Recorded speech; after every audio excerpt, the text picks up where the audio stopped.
Sammy, kids party entertainer. Expert subject, Bratz dolls. Helen, marketing coordinator. Expert subject, Kate Bush. Vic, teacher. Expert subject, British comedy, The Goodies. Vicky, retired GP. Expert subject, Kakadu National Park. Here's your host, Tom Lisa. Yes! Hello! I smell scones. Welcome to Hard Quiz. These contestants are batteries. Last one to be disposed of incorrectly will be tonight's Hard Quiz champion! To be part of the show at home, go to the ABC TV socials. Let's say hello. G'day, Vicky. Tom. Now, your expert subject is Kakadu National Park. Correct. Why is that? Well, it's my only chance on national television to plug some lovely businesses that are run by the Aboriginal traditional owners. So I thought I'd do that. It's the ABC, you're not supposed to, which makes me want to do it. Now, you worked as a GP in Kakadu. Correct. Have you worked in other places? I have. Oh, where else have you worked? I've worked at the youth jail. OK. And at Headspace. Yep. And I was a flying doctor in the Pilbara for 4 years. What are the main medical conditions you see at Kakadu? Malaria, crocodile bite? By night, you mostly see tourists. Yep. And by day, it's really the whole gamut of chronic illness and birth, life, death. Here's you doing a cliff rescue. You look like a very cheerful bunch there. You're all in a great mood. Oh, look, we're helping someone on the cliff. I presume they survived. They did, and the reason we're looking cheerful is that we survived getting down the cliff. Ah. So you had to be sort of winched, and so we're all very relieved to still be there. Now, you've recently retired as a GP. Correct. In your last couple of weeks, did you slack off? You're like, oh, Brian, I've got the scans. Your lungs look shadowy, but let the next person... Vic! Hi, Tom. Now, when you sent us a photo in your application, we thought you looked like Paul Rudd after a big night out.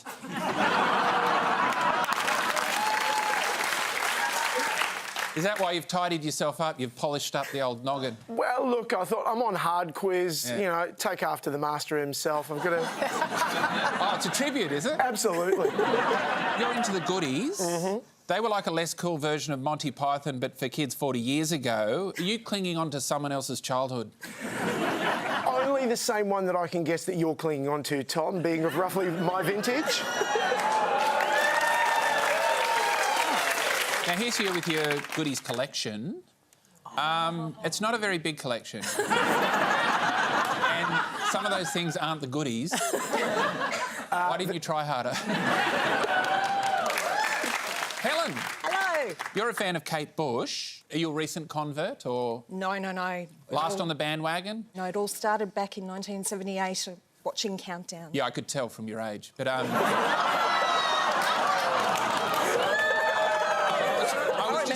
was just making chit-chat. So when did you first see Kate Bush? On TV, I saw her on Countdown, 1978, when I was in grade 6, not trying to age myself there. And then I did later see her live. OK. Where did you see her live? In London. Oh, wow. So she didn't come to you, you had to go to her? Yeah. She doesn't fly. She doesn't fly? No. So she's never toured Australia? No. Oh, OK. Is that why the Kate Bush fans in Australia are just a bit more nutty, because they haven't had their fix? Now, here's you at Wuthering Heights Day. Were you embarrassed that everyone was wearing the same thing? What's the point of it? I don't get it. Well, the point of it is to enjoy Kate's music, raise money for charity and have a lot of fun. Oh, I didn't realise it was a worthy cause. I thought it was just a pack of idiots in a park. Sammy. Hi, Tom. Bratz dolls is your thing. What got you into these creepy, big-eyed freak dolls? Well, I just wanted to, you know, get one that looks just like you. Oh. Well, you've made one of me. Did you shave its head? Yeah, it's bald. Do you want to have a look?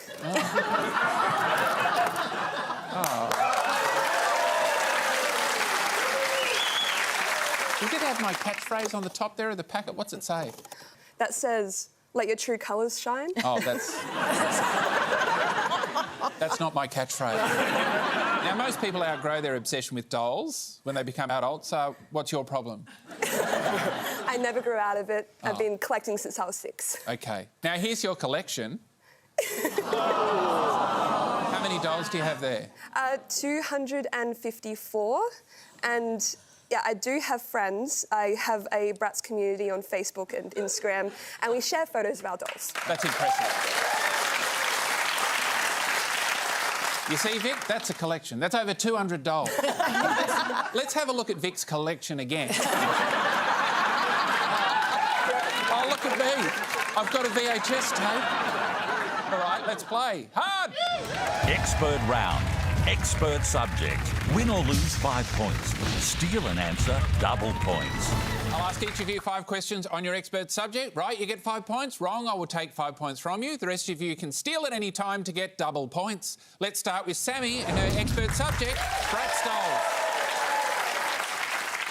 Released in 2001, the 4 original Bratz dolls, Chloe, Jade, Sasha and Yasmin, were marketed as bratty tweens who have, quote, a passion for what? Sammy. Fashion. Correct! Some retail stores only wanted to buy Chloe, the white one. But the CEO said it was all or nothing. After buying the Bratz concept from designer Carter Bryant, MGA Entertainment was sued by his previous employer. Which major toy company? Sammy. Mattel. Correct! Yeah, Mattel claimed that because Bryant was their employee, when he came up with the idea, they owned the copyright. I have the same deal with my employees, but I own their ideas and their soul. Bratz dolls are recognisable by their big heads, varied skin tones and which unusual way of changing shoes? Sammy. They take them off, like, completely with the foot. Correct!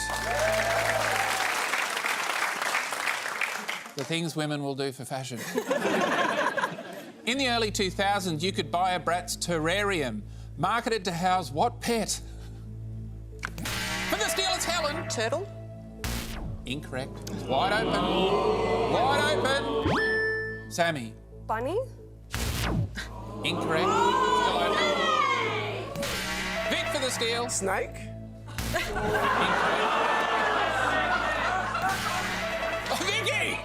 A bratfish? Everyone's out. And I have to say, that is some of the stupidest gameplay I've ever seen in the history of the show. The correct answer is crabs. Oh, no.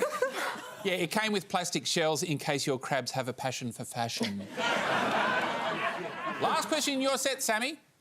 Part of the 2003 Electric Funk range was a landline phone in the shape of what facial feature? Sammy. Lips. Correct! I have 2 of them. I have one in my office and one in my cubby house. Time now for Helen and Kate Bush. Kate Bush was signed to a major record label at 16 after being discovered by David Gilmour from which legendary rock band? Vic for the steal. Pink Floyd. Double points to you. You're a boring middle-aged white man. You're always going to get that one right. Do you know how this came about, Helen?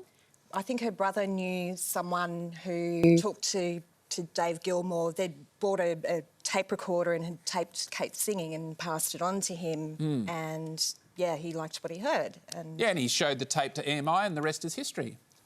Bush's song, The Sensual World, was re-released in 2011 as Flower of the Mountain, incorporating text from which James Joyce novel? Helen. Ulysses. Correct! The song was first released in 1989. At age 63, Bush became the oldest female artist to have a UK #1 after Netflix series Stranger Things featured which of her songs? For the steal, it's Vicky. Running Up That Hill. Correct! Double points to you. She also broke the records for longest gap between #1 singles, which was 44 years, and the longest time for a song to reach #1, which was 36 years and 310 days after release. So were you upset when everyone jumped on the bandwagon, or did you No. welcome them? Welcome them into the fold, into the Kate fold. Going to be all these millennials now at Yeah. Wuthering Heights Day, just running around. Yeah, my whole collection has gone up in value as well. Bush's 1979 concert tour featured what's claimed to be the world's first wireless headset microphone made from what household item, Helen? Coat hanger. Correct. So she wanted to have her hands free so she could dance, so she just dodgied one up with a coat hanger. Innovative. Yeah. And dodgy. Last question in your set, Helen. Here's Kate receiving her CBE in 2013. 8 years earlier, Bush said she'd made a complete arsehole of herself by asking the Queen for what? Her autograph. Correct. Yeah, it ended up proving fatal. Right. Next set of questions is for Vic on the goodies. Right, you ready, Vic? I think so. A three-man agency from London, the goodies offer to do anything, anywhere, when? Vic. Anytime. Correct. The goodies travel on Buttercup, which is what three-person mode of transport? Vic. Trandom or bicycle. Correct. This is the Greens net zero plan. When London is attacked by Graham's creation, Kitten Kong, the goodies deliver an antidote in a giant syringe while dressed as what creatures? Vic. Mice. Correct. A running joke sees Tim break into rousing speeches accompanied by which composition? Vic. Land of Hope and Glory. Correct. By Edward Elgar. Land of Hope and Glory is correct. A lot of Australians would struggle to take this tune seriously. Last question in your set, Vic. Touring Australia in 2013 with a run of one-man shows was which goodie? Vic. Bill. Correct! 5 from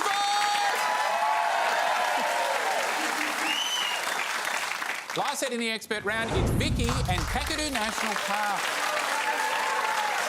Right, you ready, Vicky? Ready to be humiliated. Okay.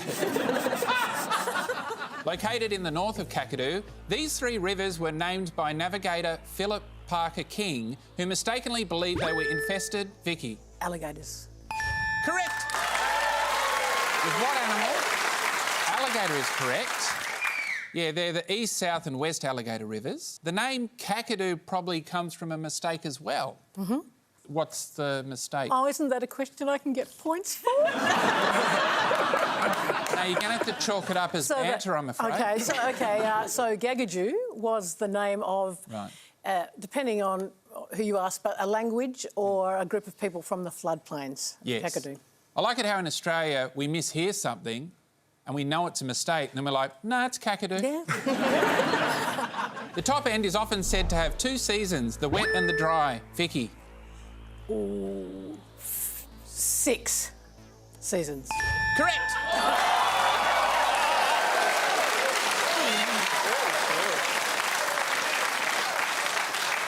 Did you go, 6? Yeah. The rest of the question was, but Kakadu's traditional owners recognise how many seasons? 6 is correct.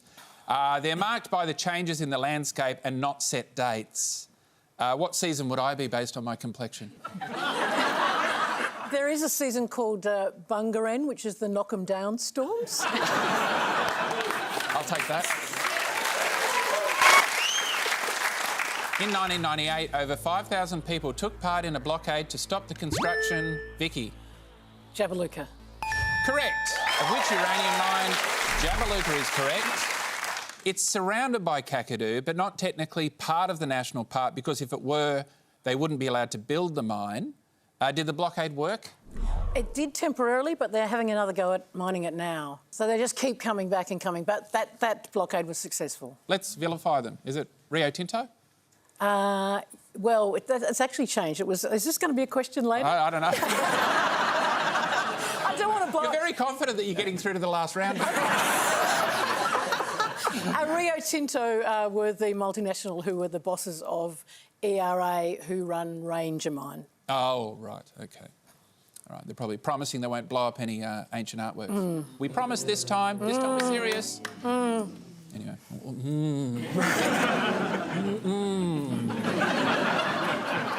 the harumph of an ABC audience in virtuous defiance.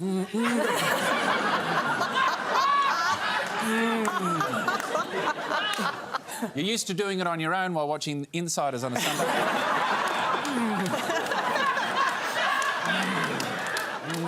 I know. Located in Jabiru, this hotel was built to capitalise on the increase in tourism. Vicky. Crocodiles. Incorrect. Increase in tourism after the release of which film? Vic for the steal. Crocodile Dundee. Correct! Double points to you. Yeah, before the film, Kakadu was known mainly for mining. There were basically no tourist facilities at all. Last question in your set, Vicky. Containing more than 100 times the vitamin C of an orange. Vicky. It's either called the Kakadu plum, it's also called the billy goat plum. Correct! And sharing a name with the national park is which fruit? Kakadu plum is correct. We've walked through their subjects, now let's walk through mine. Tom's round. Tom's subject, multiple choice. This week I've been really getting into idols. I love idols. Being one is hard work. This round is multiple choice. Select your answers on your screens and press the buzzer to lock in the answer. To engage in idolatry is to do what with an idol? A, sculpt it. B, worship it as a god. C, marry it. D, destroy it.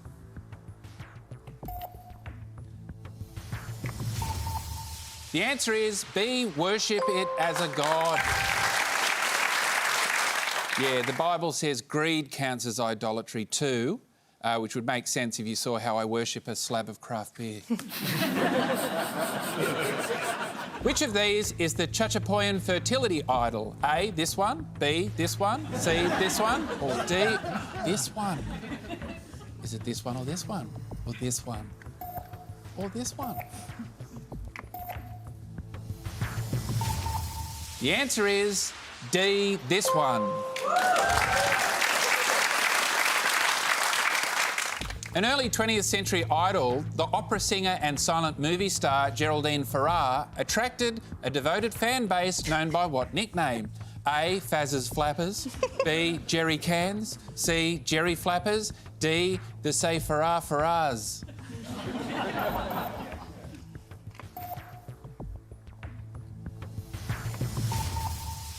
Sensing a generational divide. The answer is C, Jerry Flappers. I'm feeling that was us. In which film did Billy Idol portray a historical version of himself? A, The Wedding Singer. B, Almost Famous. C, Rocket Man. D, Bill and Ted's Excellent Adventure.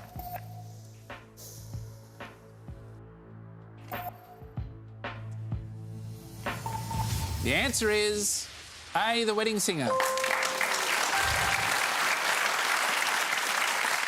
Last question in my round's worth double points. Like that'll help. You never know.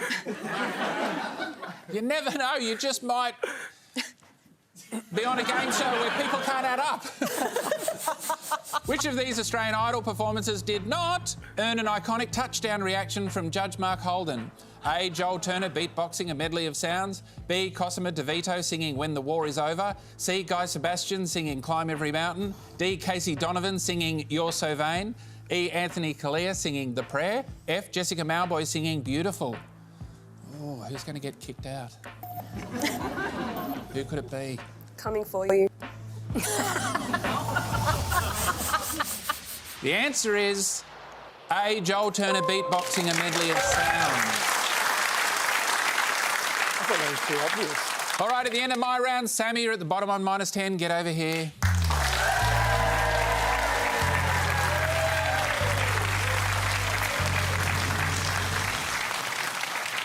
It was so close, Sammy. I mean, if only you'd got that one right and the one before it and the one before that.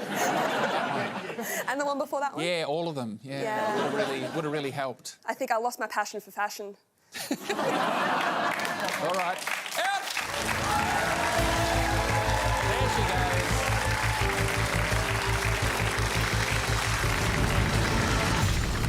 Toot toots, People's Round. The People's Round against the clock. Loosen your pants, play along at home. Your time starts now. What jam-like preserve is made with citrus fruits? Helen. Marmalade. Yes. A classic Aussie song lyric is "Give me a home among the what?" Vic. Gum trees. Yes. Dividing the now German capital into east and west was which concrete? Helen. Berlin Wall. Yes. Which concrete barrier? Berlin Wall is correct. Minus the area code, Australian residential landline numbers have how many digits? Vicky. 8. Yes. What sport would I likely be playing if I took a mulligan? Vic. Golf. Yes. Something for the Hotties is an album by Megan the what? Helen. Stallion. Yes. An arrow pointing from A to Z features in the logo of which trillion-dollar company? Time's up. The answer is Amazon. At the end of the People's Round, Vicky, you're at the bottom on 35. Get over here.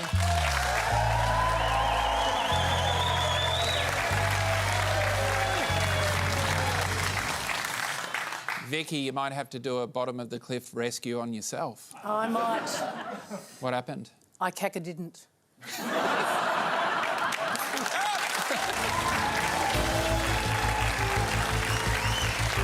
she goes.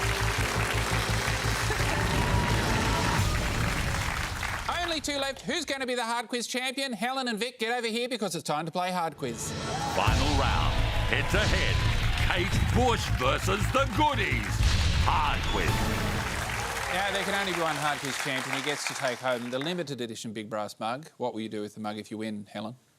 I will use it as a wassail cup, and that's an old English tradition for blessing apple trees for the cider harvest. Oh, a wassail cup? You go wassailing. Oh. I wasn't expecting to learn a fact at this point. That's nice. What about you, Vic? Oh, well, I thought I'd take it home, and any time Kitten Kong comes around, instant milk saucer. OK.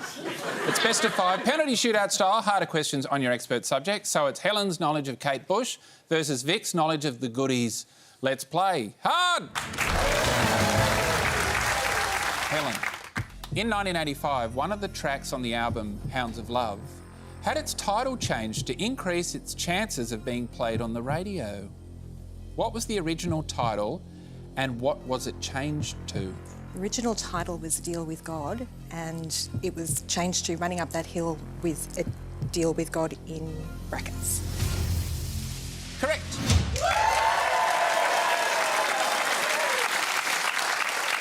And then it was re-released with Stranger Things when that came out, and you welcomed all the new people I welcomed them all in. in open arms. Yes. Was it weird seeing all those young people suddenly get excited about a song you heard so long ago and loved? It was very weird. So when I came away from the audition for this show, got on the tram, and there were kids literally playing Running Up That Hill on the tram as I was going home. Vic. Tom. With black pudding as its weapon, the Lancastrian martial art of Eki Thump featured in an episode that made actual front page news after viewer Alexander Mitchell did what? He did something that his wife later said was the greatest gift that the Goodies could have given to him. He died laughing. Correct. Yeah, it's believed he died from a rare heart condition triggered by prolonged laughter. His wife later sent the Goodies a thank you card for making his final 30 minutes so enjoyable. And with any luck, someone's going to die at the end of this episode. And if you do, you're welcome. Helen. Kate Bush played her first gig in 1977, fronting the KT Bush Band at a pub with what name? Oh, I was looking at this yesterday, and there were two that she played the KT Bush Band in. I think it's something like the Rose Lee. Incorrect. You're right in that you said it's something like Rose Lee. The answer is Rose of Lee. Vic. In 2012, Australia's National Archives uncovered Goodies footage previously censored for our screens, including a scene in the episode Give Police a Chance, depicting what? Ooh. See, I know that the episode, the Commonwealth Games, was censored, and that footage turned up from a section that's been notoriously called the sex test. See if you can guess why the ABC decided to cut that. Hadn't heard anything from Give Police a Chance, though. I always thought that was uncut. Let's see. Roll my brain through everything that was in that episode. That would take half an hour. Yeah. So don't do that. I shan't do that. Was that... If it was only cut from the ABC copy, was that Bill's naked bum? Correct. Yeah, people think it's a kids' show, but it was actually a late-night comedy show. That's right. It originally went out about 10 p.m. on a Sunday, so definitely not for kids. Yeah. Unlike this show, which is... Go to bed! Helen. Writing about Bush's Hounds of Love album, music critic Richard Cook said most of her records smell of tarot cards, kitchen curtains and lavender... What? Your body language is not encouraging. I'm thinking it's like those lavender sweets. Lavender pastilles. Incorrect. The correct answer is pillows. Oh. Lavender pillows. What do you reckon her records smell of? Vinyl? Yeah.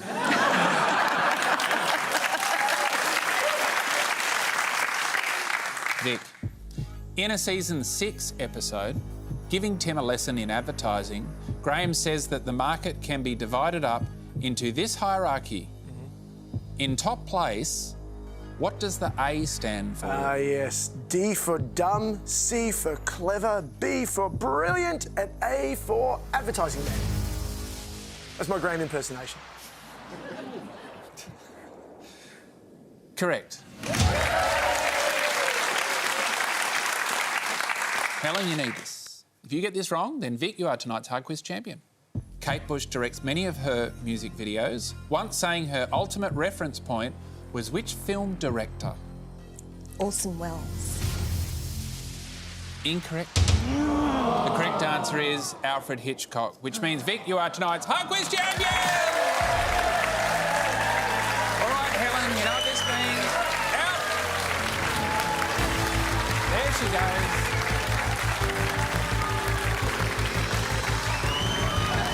Congratulations, Vic, you are tonight's Hard Quiz champion. You get the big brass mark. And you get to do the sign-off. Thanks for playing hard!